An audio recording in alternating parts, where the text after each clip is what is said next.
Previously on Quest Friends Hereafter.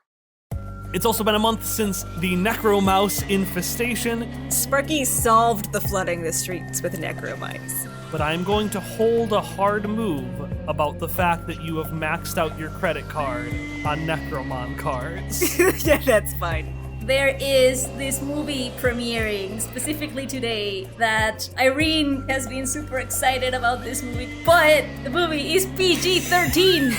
If you're gonna go get the bandit, make sure you grab one of these sleeves. You don't want a complication of ownership. Anyways, you don't want anyone to scoot in front of you, Sparky and Hilda. So, and Lucas says, a little bit afraid, hey there, Sparky.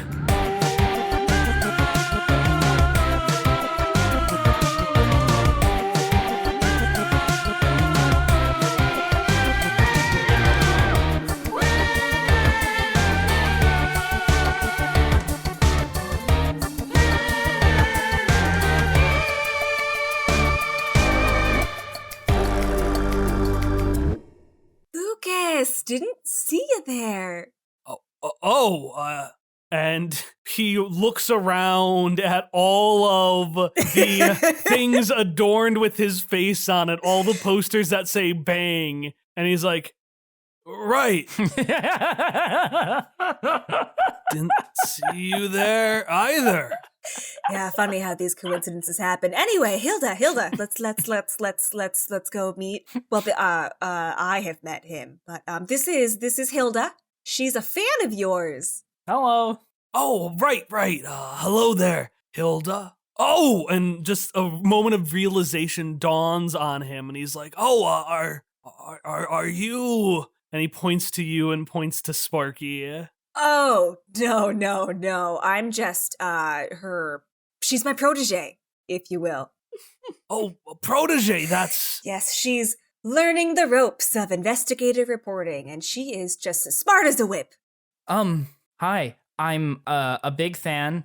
This is my Necromon Booker, and she will just lift up this book. Racoob! Wait, no. Booker doesn't say anything, and he looks like a book. Oh, is he, do you keep your cards in a book? That's really inventive thinking. Oh, no, this isn't a folio. This is, Booker, my Necromon, occupies a book instead of a Necromon card, and I mostly was looking for, to know if you had ever encountered Necromon like this before. I want to know all about Necromon that don't live in cards, and also Ultra Necromon. Oh, and also, some Necromon can use different abilities when they're in an arena that they can't when they're outside of it. What's the cause of that you've seen in your travels? Irene was going to leap, but she's now hovering. Lucas Bang is blue screening right now. Well, that's awful lot of questions there. You've trained her well. He looks over to you, Sparky. Sparky is beaming. So, humans, we live here in the here, and then when we die, we move on to the hereafter, and when our souls in the hereafter die, they move down to the afterworlds, and then in the afterworlds, no one really knows what goes on there, but, more layers. I always like to think of it kind of like a parfait, although I have a bit of a sweet tooth. God damn it. Well, Necromon, they just kind of come from the afterworlds, They don't live and die like humans do, they just exist from these deeper layers. Now, I've never seen anything more than a basic Necromon, but some people think that there are Necromon that are deeper, come from far, far down in the afterworlds. Racoob? I've never met one, but I hear Mr. Scuba has some. One little eye pokes out, just a tiny bit. So, I'll make a note to, I'll ask him for you next time I see him. Okay, interesting. Which Hilda says, it mimicking Sparky, and the aggressive bandit wouldn't be able to see this, but Sparky would be able to see the little notepad Hilda is writing on, which, you know the scene of Dipper, I am pretending to write something? It's not quite that. It's just doesn't know anything. Mr. Scuba, question mark? So you're friends with... Sparky flips one of the card sleeves. This Scuba? I mean, friends is a pretty hard word. Mr. Scuba keeps his, under wraps, but, he signs my contract, so... Wow, look at you. Movies, Necromon card signings, a direct line to one of the most influential and corrupt businessmen in this century. Wow, that's incredible. You're doing so well for yourself. Yeah, what were your other questions there, partner? And he looks back to you, Hilda. Well, I guess there is one question that's been on my mind. She'll step a little bit closer and just say, what's your relationship to Sparky Malarkey? Cool. And she's like narrowing her eyes in suspicion at him. Roll me a C into their heart. Ooh. I assume that uses hearts? That uses heart. Yes, good. Oh, well, this face is growing beet red. You can see the steam coming off of him, like the sweat drenching down his face like a fountain. Just dripping in sweat. That is a 7. Okay, a mixed success. Let me... Just barely. Oh, God. Let me check and see what you get with a mixed success. With See Into Their Heart, you can ask me a simple question about Lucas Bang's inner thoughts. I cannot lie explicitly, but I can lie by omission. Is the question I asked too complicated for this? What is his relationship to Sparky? No. Okay, then that is my question. Mm-hmm. He and Sparky knew each other very well in high school. Will be the answer you get. Is that also the literal answer I get? Well, we, VPS Public Schools, we probably, saw each other a couple of times. Oh. I'm sorry. Saw me a couple of times? You saw me a couple of times? Yeah, I heard you were part of Pickle. Oh, no. I mean, I wasn't a part of Pickle. But, you helped them. You were an honorary member. Do you not remember Pickle? I remember pretty well Elliot telling me I wasn't a member, so... Elliot doesn't matter. Irene walks away at this. This is no longer Necromon related. She does not care about Sparky Malarkey and her clear ex. I spend an AP. Okay. And at this moment, a couple of things come into action. First off, Emily, what does Irene carry her, loose change and stuff in? She has a little over-the-shoulder bag. Okay. So you start to walk away, and you feel the over-the-shoulder bag tug against you, not moving. I stop. And in fact, it is, dangling back as if it's being tugged to the ground. I pull on it. You're able to pull it away, but with difficulty, and you see, a chain of little magnets that were hidden, underneath one of the, separators for the line, just slowly start to yank out. And there's just a chain of them that leads along the floor to Hilda. Because, Tom, what is your descriptor move? The name of the move is Pulls Pranks. I can spend 1 AP to have a single-use item related to pranks or whimsy suddenly appear, such as a penny behind someone's ear, pie behind your back, bucket of water set up on a slightly open door. If this item relates to a move, I would roll with advantage using plus heart. In this case, it was just several small magnets. And you can see that Hilda has adopted a pose, which I will do my best to describe, but she's turned slightly away from Irene, has crossed one arm across her chest and has the other reaching up to slightly cover her face with a sinister outstretched hand, and is just going to say, "You may think you can get away this time, but next time you'll have to contend not just with Booker and me, but with also all of our tricks." Irene slowly turns back around on her heel, pink in her cheeks, her lips pressed together. Ha. You're so funny, Hilda. Thanks. She's not quite sure how to respond to that. She was like, I will mock Hilda by pretending to laugh. But when she played along, Irene ran out of things to say. And she turns back around really quickly and scrunches up her shoulders a little bit and stomps off. Hilda will just whisper to Booker, I think she liked the prank. Raccoon. Meanwhile, Lucas Bang is thinking to himself, and he kind of mutters, So did you get the card signed, Lukey Poo? And Maybelline appearing like a fucking ghost, like a fucking specter out of nowhere. It's just behind Lucas Bang. And he's like, right. I didn't even sign for your Necromon. Oh, yeah. Would you mind signing this original pamphlet for your first big win in the tournament? But, darling, don't you want him to sign the sleeve? No, thank you. We would also like all 249 of these sleeves signed. They did let us have them, so you're legally obligated to do what the boss says. But I just want this signed. Maybelline's smile grows wide, and it's just thick, perfectly placed white teeth that shine. Brains. Yeah, great. I'll sign all of these. And Lucas is trying to deal with all of the cards. But first, what do you want signed for yours? And he looks at you, Hilda. I don't know what people are supposed to sign, so I guess your name? That seems like a good start.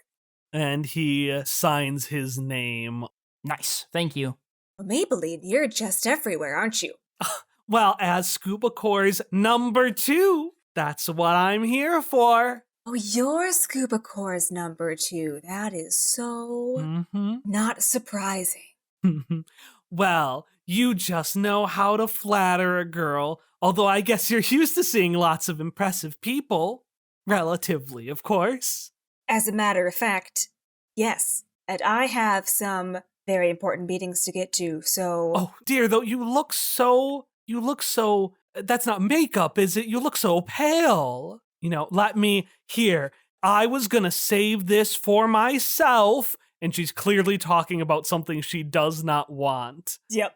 But food is important for growing young gals at heart, so why don't you just have this? And she hands you a little boxed up thing of food. Oh, it's a lunchbox. That's so thoughtful of you. However, I don't rely on things like food for my... She's gone. God fucking damn it! That's in character, by the way, in front of the child. And other children in the line. Oh! You see all these children get their ears covered. Ricky, no! Ricky! Someone yells that from the back. It's too late, Mother! I've grown too powerful! Kid covers the eyes of Yunoyan. Not eyes, ears. Well, going, language, Sparky! Sparky begins tapping her foot, and she's still fuming to herself, the way that she was with Elliot this morning. It's not a good day for Sparky Malarkey. Did all my cards get signed? Yeah. All the card sleeves? All the card sleeves got signed. Awesome. Thank you for your help, Mr. Bandit, sir. Well, of course. Yeah, thanks for your help, Lucas. Have a great day, Hilda and Sparky. While we're walking away, Hilda wants to say to Sparky, Boss, did we ever tell that lady in pink my name? No, I don't think so. Why? Well, then why did she know my name when we were first getting the cards? Did she? Sorry, I was too distracted by her horrible face and outfit and countenance and soul, so I wasn't super keyed in. Huh, weird. Listen. Corporate overlords like that have spies everywhere, and information is a rich man's game. Why is it a man's game, boss? Why indeed is it a man's game, Hilda? Why is it a man's game? God, Maybelline is bang pickled. And as you walk over, you can see Irene up to something. You can't prove that I am not 13. Irene, I run the Necromon dueling club. I know you're in 7th grade. But if you did not, and you were any other employee, you could not prove it, and therefore I think you should work off of that assumption. I've been told I have an old soul. I don't know if that makes a difference, but it should. I'm not even gonna say I'm sorry. No, Irene. Bang Bang is a PG-13 movie, okay? If I had to tell Yuna that she couldn't see Bang Bang, I had to go see... What the hell did Tio want to see? I'm not 5, or however old that smaller child is. Well, maybe you should stop acting like it. Oh! Oh! I find that to be a very unprofessional attitude, and I will be taking this up with someone. And she flounces away like 5 steps and then goes over and pouts. If anybody else had been there, would have gotten into that movie. Boss, do we have time to see a movie? What if I am his successor? He probably would like me to see his past. Yeah, we've got time to see a movie. Do you want to see the Bang Bang movie? I'm not technically 13 yet, but you are adult supervision. She slides Ariel 50 cents. Will you let me in now? Okay, wait, I'm gonna level with you. This is an actual crime. This right here is an actual crime. It's not a crime if no one knows. And she pulls the money back and puts it in her purse. Hilda, you mean the movie that you are expressly forbidden to see because you're grounded? I mean, maybe. Hell yes, let's do it. And she steers Hilda back. 2 tickets for Bang Bang, please. What if we did 3 tickets? Sparky reaches into her wallet and counts what she has. And this is where the hard move comes in. No! You realize you don't have enough money for any tickets. Oh my god, for any tickets. Take out the wallet, just a moth flies out of it. That's a Necromon now. It's the money moth. He ate the money. Fucking money bots. Let's pull out a wallet.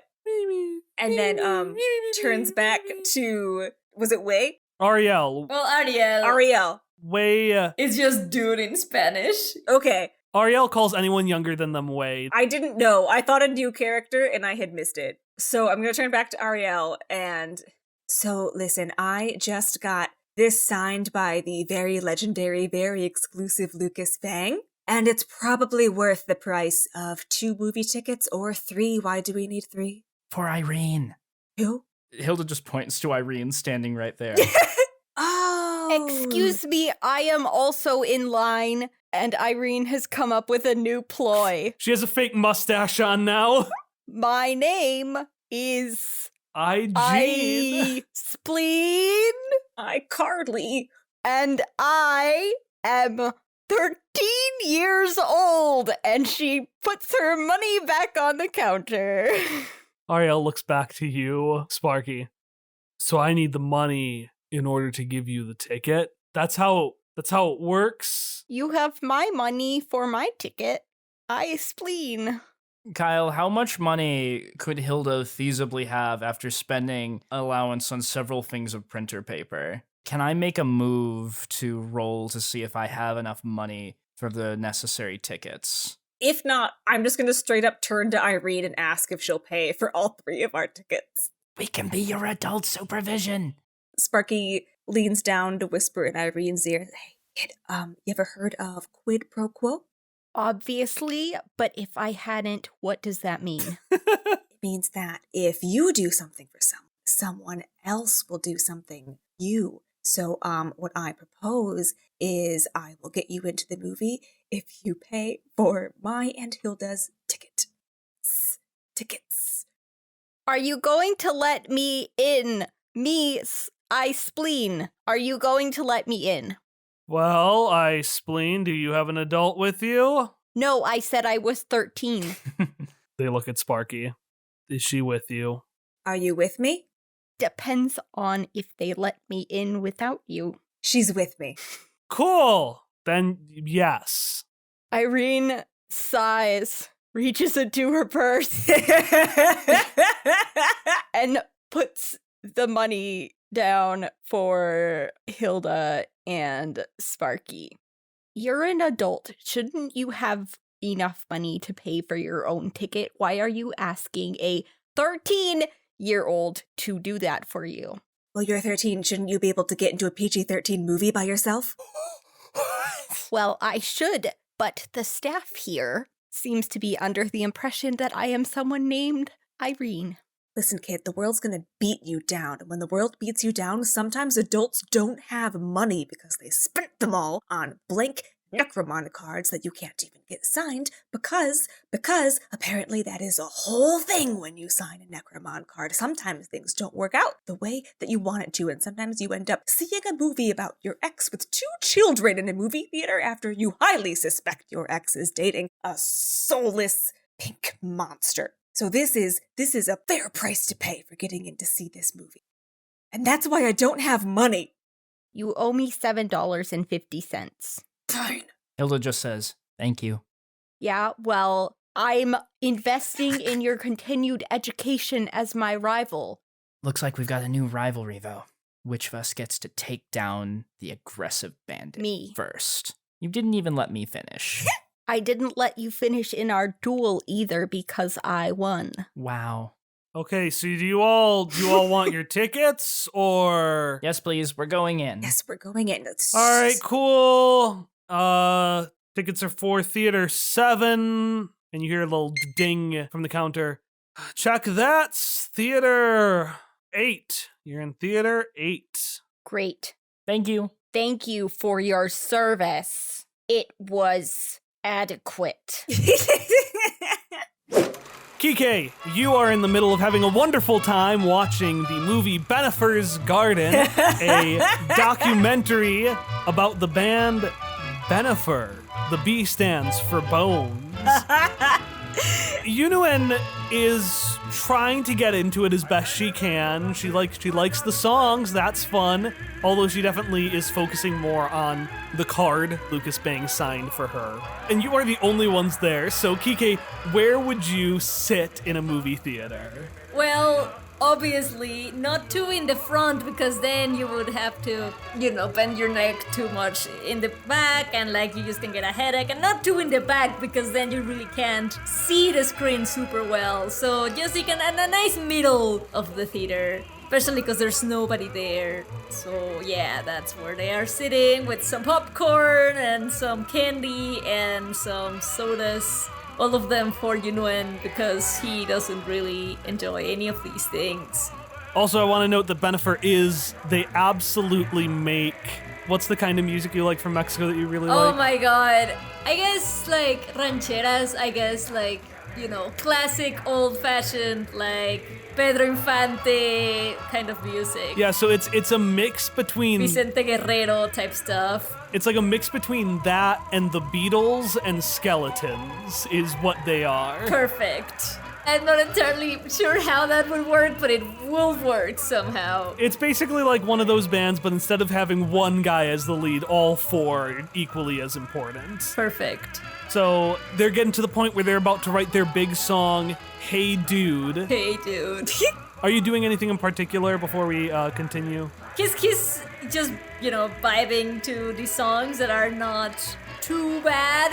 They are kind of his style, a little bit modern, but it's fine. He can see the appeal, and maybe now and then he will try to tell Yunuen yes, this musical style is actually inspired from Negrete back in the day. So if you pay really close attention, it reminds me of the movie, and then stuff like that. She nods really excited. She pulls out one of the Banda CDs that Ariel has given her. No, that is not that's a different style, Chapulin. I know you, Ariel made you really excited about that stuff, but this is the roots of the music. This is a more stylized style of music. And Junuen just nods her head, kind of confused. but is like, okay, and then goes back to watching and is just quietly vibrating in her seat. But that doesn't disturb you. What does disturb you is the lights when the doors open to the back, when someone comes in. Mm-hmm. And you can see in the light this guy shuffles in. You can't see much of his appearance, but you can see that he's wearing a comfortable rustic brown coat. And then underneath that, he has a hoodie that's pulled up over his head. And he walks past you two and sits near the back of the theater. That's weird. We're almost halfway through the movie. I wonder if he's seen it before or something. He'll shrug and turn to Yunuen and be like, try to not do that when you go to the theater. It's very disruptive, as you probably noticed when they open the door and people are already watching the movie. That's why we always try to be on time. That's something that you need to remember for the future. This has been a lesson with Tio Kike. But what you can't ignore, Kike, is when the door opens again and 3 very loud people walk in. It wasn't funny when you did the magnet thing the first time, let alone when you did it again, Hilda. I mean, the first time was really just a practice run. That wasn't even like an actual prank. That was just magnets falling out of my pocket. Another life lesson, Chaparra, is that if you're a group of people specifically walking in the middle of a movie, talking loudly is also not appropriate behavior. So if you're ever with a group of people, make sure particularly to be on time. She looks at you and she's actually not paying attention. She's excited because she recognizes people. And she does a little wave at all of them. Hilda will wave back. But then also stare in confusion. And then, look back at Kike and then just sort of shrug and go, oh, yeah. Seeing Kike, Sparky will tilt her head and then look at the screen, which is... It's not Lucas Bang. It's not Lucas Bang. It's not the PG-13 sex scene you were promised. And then she's gonna roll her eyes and gesture back to the kids. Wrong theater, wrong theater. We have to go somewhere else for me to teach you all the things that are wrong with the Lucas Bang movie. And as you're talking, Kike, you notice that the guy who is sitting behind you has stood up and he's walking down the opposite side of everyone else. You know how there are 2 lanes? He's walking down the opposite side and leaving the theater. Okay, he'll just shrug at that. I mean... That's pretty weird. Ariel doesn't usually get things wrong. I don't think they got it wrong on accident. I think that perhaps they were being petty. I have never been petty in my life myself, but I can recognize it in others occasionally. Are you guys gonna sit down or are you...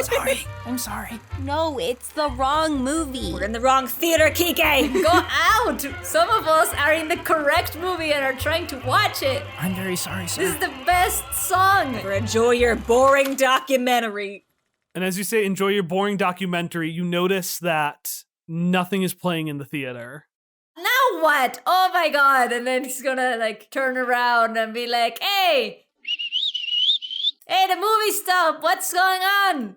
Also, I cannot do it, but usually they do, in Mexico, we do a lot of whistling to indicate that we are angry at something. Yeah. I cannot do it because it's a very specific type, and that's another thing where I fail my country. But he's just doing this whistling that I cannot fucking do. Gonna have to find a specific sound effect to edit in. Roll me convince somebody with fears, because I feel like you're trying to get someone's attention. That is... that's a 6. Take 1 AP. So we're gonna do They Make a Vital Misunderstanding again. You hear the yelling, hey, start the movie! And then after a second, you hear the film roll go on again. You see the lights. But... Bang, bang! My name's Lucas Bang, and I'm here to tell a story of how I became Hey, the what's... aggressive bandit. That's the wrong... And oh boy, was I so aggressive. Oh, okay. Here we go. That's the wrong movie! We were supposed to be watching Bennifer's Garden! Hey! Kakaro! Maybe it's over. Kakaro! And then doing that fucking... which I cannot fucking do. And you can see Kike, to your horror, is on the edge of her seat. Oh my god, you are too young to see this movie. Oh no, your parents are gonna kill me. She looks up and motions to the card, the Lucas Bane card, it's the guy. Yeah. That's him, all right. But you are not in the right age group of it, so what do you say we maybe go and see what's going on with the Bennifer's garden? Maybe they switched the location or something, huh? Kike. Don't you want to see the best song of them all? Yossi Fui? Kike, you're such a wet blanket. You're getting puppy dog eyes. Okay, but if there's any scenes that you are not supposed to see because you're too small, I'm going to cover your eyes, okay? Do you promise you're gonna Oh let my god, me do Kike, that? he's shirtless. He's already shirtless. We're only 1 minute in. Oh my god! It's just gonna... And so you watch Bang Bang. How's the movie? Riddled with historical inaccuracies. Kike wouldn't know how the movie was because he didn't truly watch it because he was too busy figuring out when to cover the eyes of this 8-year-old child that was in a PG-13 movie. And man, it was so PG-13. You couldn't even cover her ears during the fuck. God, no. Because it was shocking who said it. Kike at that probably like spoke really loudly like, who wants popcorn? when somebody said fuck. Also, Sparky, you weren't in it at all. Motherfucker. Not a single mention of Sparky Malarkey. That's the bad swear. He did have a subplot, a romance subplot with some gal, not sure who. Although she was very peppy and perky and seemed to be wanting to do more of the administrative side of things. I knew it. And you get to the end of the movie, very long movie, one of those 2.5 hour long ones, right? And because you were in the line for so long, it's getting pretty late. It's like 7, 8 o'clock at night now. Really? Ooh. Oh no, your bedtime is at 6:30. I don't know when 8-year-old bedtimes are. Is that too early? I think it's later than 6:30. Okay, oh no, your bedtime is at 7:30. 7:30 a good bedtime? I mean, Everett goes to bed at 9, and he's okay. 5. I wasn't allowed to go to bed at 9, though. Really? Oh no, your bedtime is at 8:30 and we are an hour away. And you end and you see Lucas with this lady that he's with. Disgusting. He's like, I don't think I'm gonna bang no more. And they go in for a kiss and the camera pans out and the dramatic music plays. And then suddenly it's replaced by this weird imitation movie and you see like these animated crayon drawings going on. Oh no, what? And the lady goes over and you can see maybe she was Maybelline. Maybe it's me. God fucking damn it. But suddenly it changes to her explicitly in this animated form. And you can hear her voice as if over cheap speakers. Well, maybe one more bang, wink.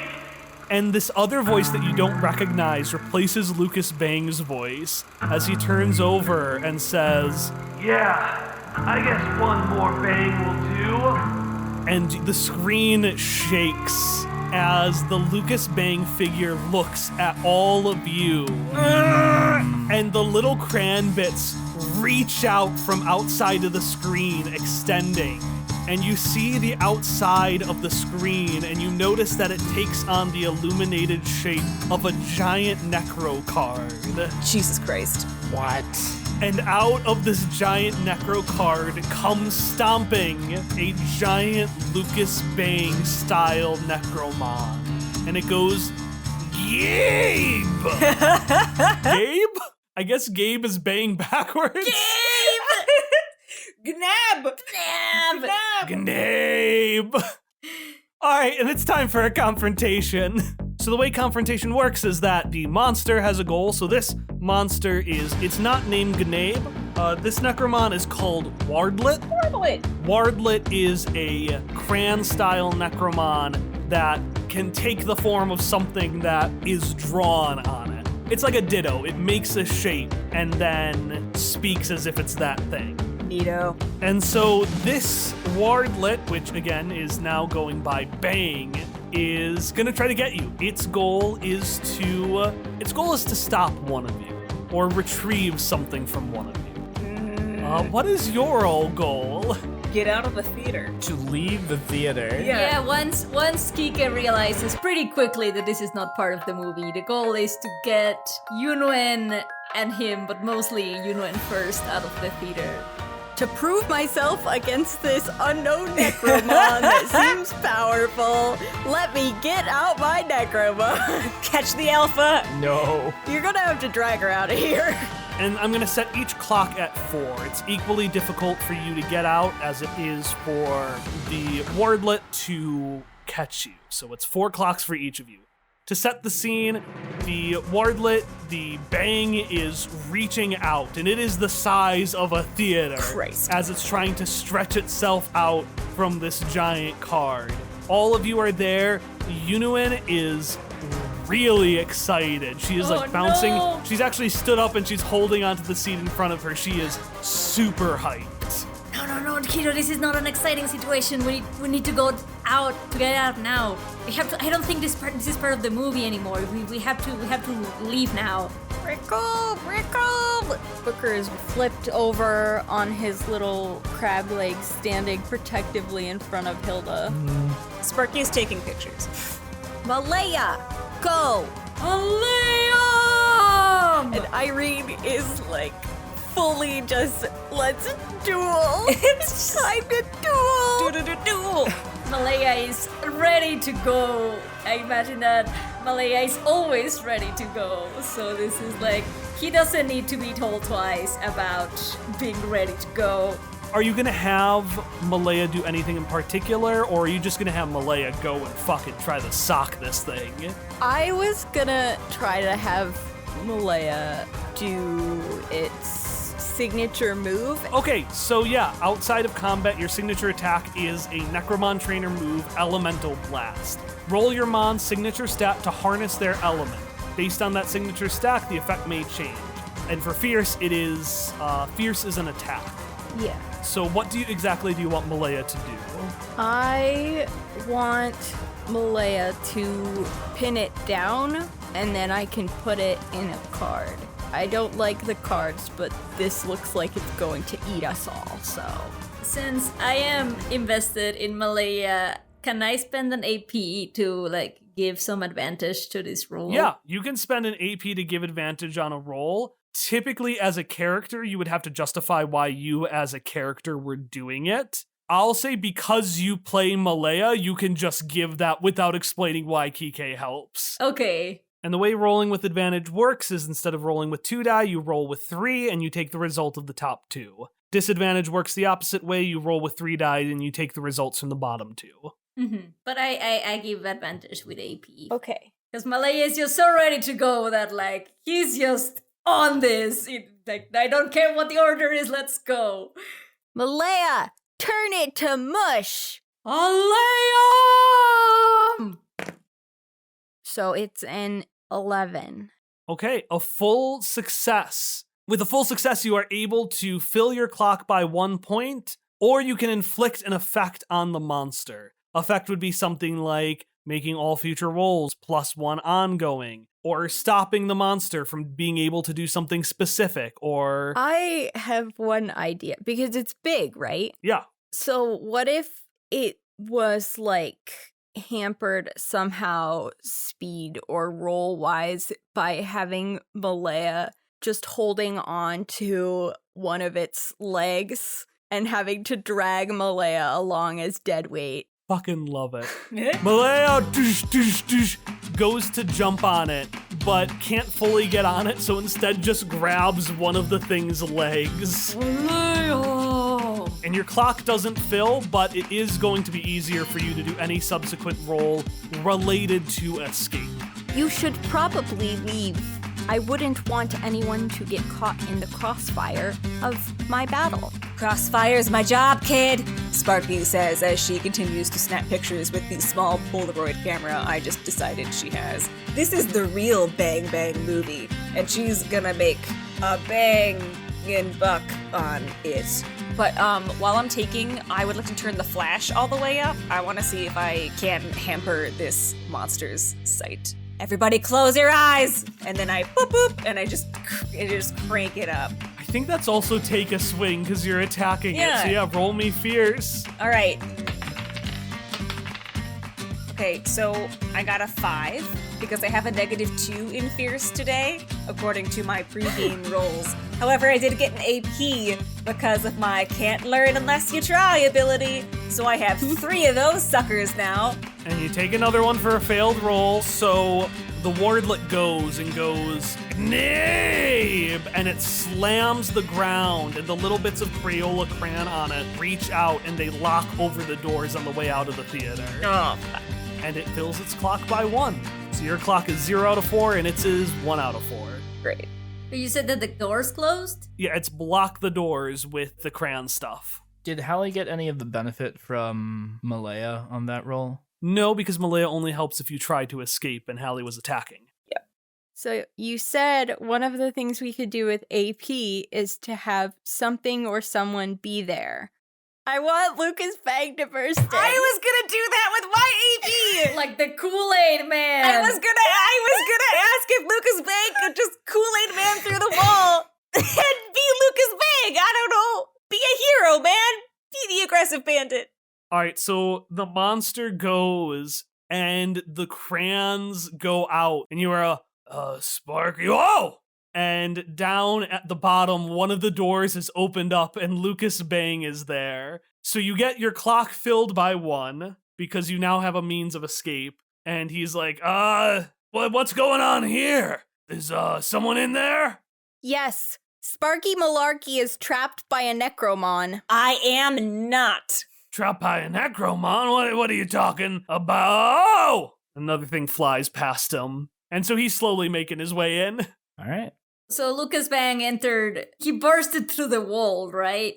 Not the wall. He opened one of the doors right before the crayon does. He's a polite guy. He doesn't burst through walls. So is the door... So the wardlet was going to go block 2 doors. One of them is not blocked because Lucas Bang opened it right before it was blocked.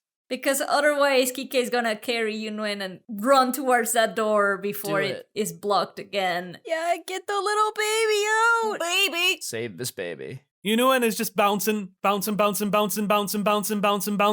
Roll to keep your cool to successfully pick up this small bouncing child. Okay, and then you say I can spend AP to have advantage on things? Yep, 1 AP with advantage. Okay, so I'm gonna do that. And then add your slick to that, because that's what keep your cool is. Okay, keep your cool.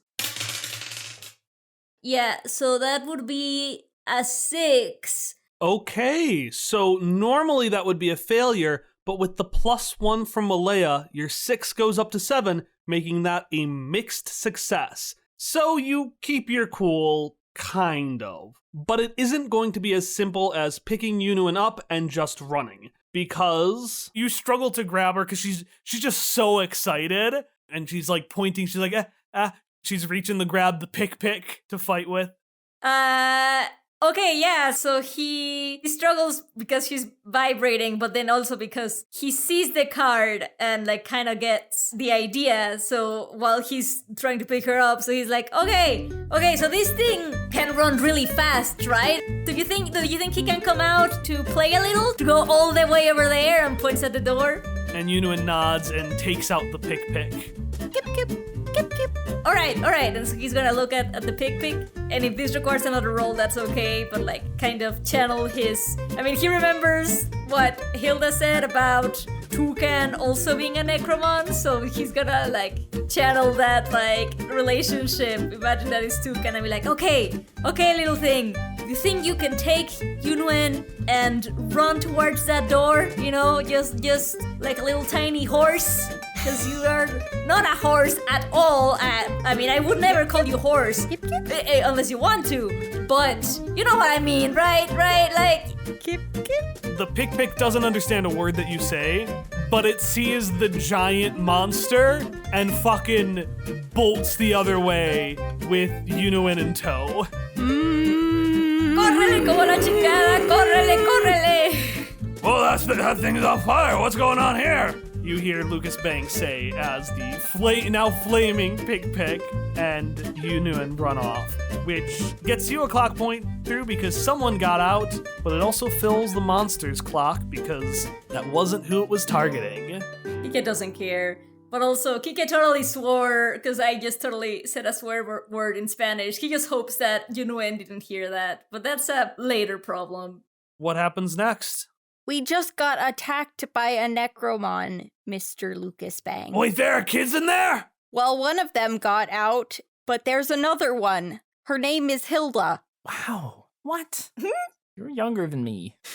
Only in age. Look, Hilda has got to step up to the plate. Racoob. All right, Booker, I guess we can't back down now. Can you distract that thing to let the boss escape? Racoob.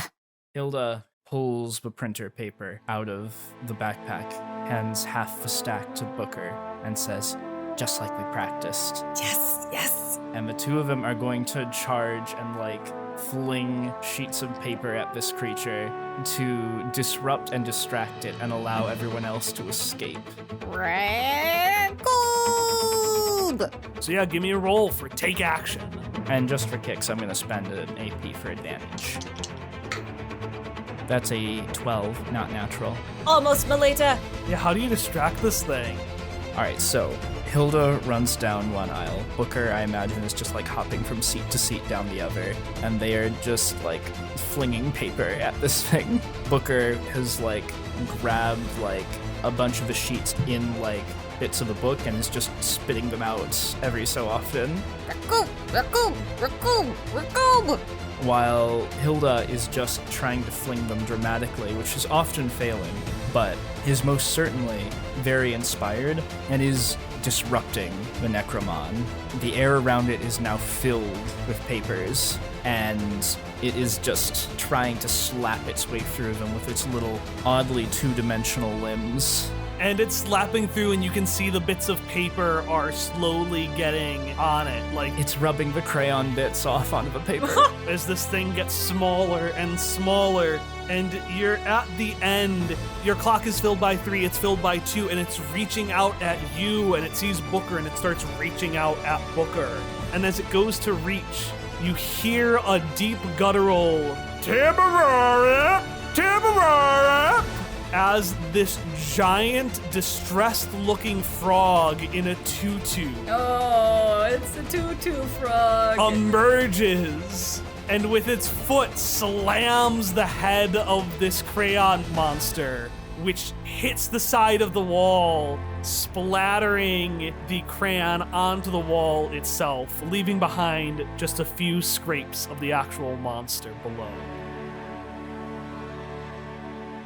And Lucas Bang, who filled your clock to full, Nice, Lucas. walks up and says, Well, I admit I haven't seen a movie in a while, but didn't realize this was that 4D experience they would talk about. Seems awfully dangerous, even for 13-year-olds. This is just like old times. Hey, Lucas. Kids just slowly looking back and forth. Including you missing the point. That wasn't 4D. That wasn't 4D. That was a necromon. Were you also saved by children in the old times? We were children and we saved ourselves. Yeah, you kids did a great job here. And he picks up the paper, and he picks up Malaya, who has turned small, and says, this was really impressive work. Irene will snatch Malaya back from him and hold him in her hands and say, It's okay. You wore them down. Oh. Liam. Because now Malaya is small, so now it's Liam. Oh, that's so cute. Did you say Uwecope is the healer Pokemon? Necromon? Sorry. Pokio is the healer Necromon. There's the sentence I was asking. There's the sentence. Yeah. It's gonna cuddle up to Malaya. Because that's cute. Oh. Oikop. Liam. Malaya is gonna hug. What's the name? Pokio? Pokio. Pokio. Yeah, Malaya is gonna hug Pokio. He's like, Liam. Oikop. Liam. Racoob, Booker says, cuddling up to Hilda. Oh. Hilda's gonna give Booker a big hug and say, You did such a good job. Meanwhile, Kike is by Yunuen already outside of the theater and just being like, does your little hamster horse, does it eat something? we could get it some treats. You did a really good job. Do you eat something? Do you want something? Kip. I know Toucan likes wood. Do you like that? I can give you that on the way home. The pick stares at you and turns it to a card.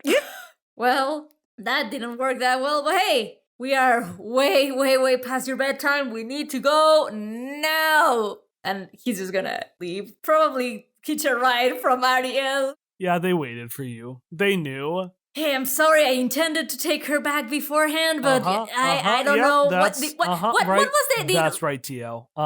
and then he's gonna like check himself out because he's trying to look cool in front of Ariel. So just be like, wait. So what's the deal with that movie? Did you see that? No mames, right? That was such a estuvo cañón, the movie change, was that part of the schedule, carnal? They look at you and just say, Tio? See? No. No. I have a question for you, Sparky Malarkey. Yes. How will you please drive me home? She'll angle her head toward the parking lot and say, "Sure, kid, but that's $3 off my tab for gas. 2.5. I'll take it." All right, so time fades out. You all get out of there. Lucas says, he'll handle talking to Mr. Scuba and all of that. See if they can make the movies a little safer and such. And as you make your way into the junkyard graveyard, Sparky, you walk in. You notice that you still have the thing of food and the card from Maybelline. God damn it. So I'm assuming you just drop both of you, just like throw Maybellines by Elliot's and drop the food somewhere, right? Oh yeah, they're on top of the clothes, treated with no respect. And as Sparky goes to leave, we can see the glittering card. And we notice that the card is actually flashing like an electronic. And we all as an audience see the place we had seen at the end of the first adventure. There's a man sitting in a chair. We only see his hands as they tap the side. And some perky high heels walk in, and the tapping stops. Maybelline, what do you have to report? Well, Mr. Scuba, unfortunately Sammy's plan didn't work out, almost like it was pretty last minute. Well, after what happened to the card, I don't know what you expected. I thought the kid would like to have the card sleeves, so unfortunately that didn't pan out. But did you know that you now technically own a Necro Mouse and 248 blank cards? I think that's a win, personally. But the most important thing, I slipped them my card, and they don't suspect a thing. And as Sparky goes to sleep and the light turns off, we can see the card still blinking in there. And reflected in the card, the little container is opened up, and inside of the container are roasted rutabaga.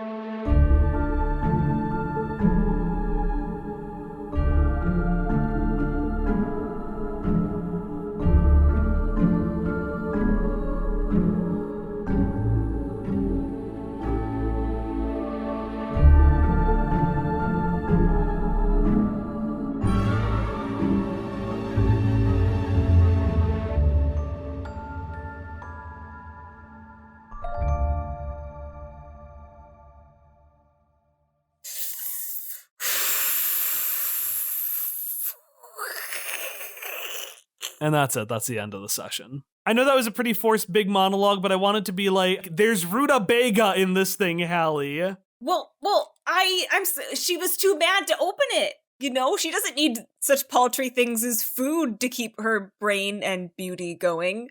But I'll find the rutabaga.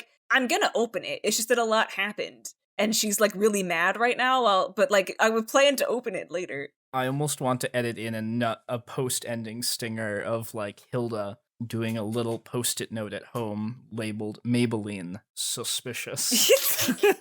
On her own little heist board. Oh, She's got a baby heist board. She opens up the cupboard and we just see a tiny little cork board. She's got a little baby heist board. Starting from a single post-it note. Oh, God bless.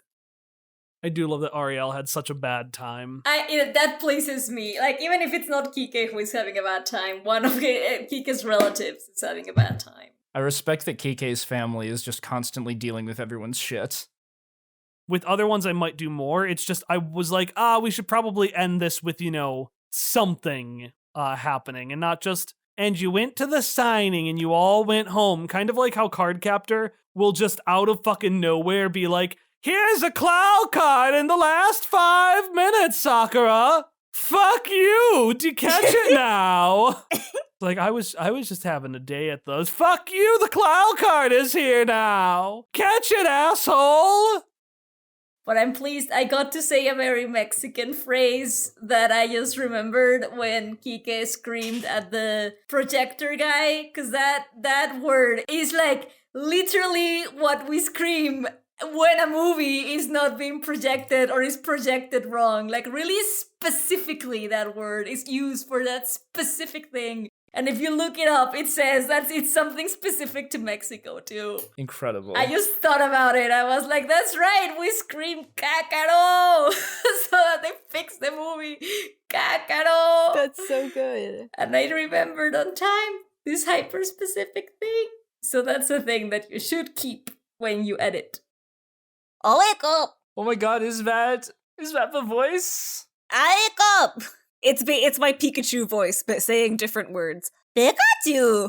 I'll wake up! Oh my fucking god, that's so good. Holy shit. I couldn't tell where it came from at first. Thank you, I'm so proud of it. I'll wake up!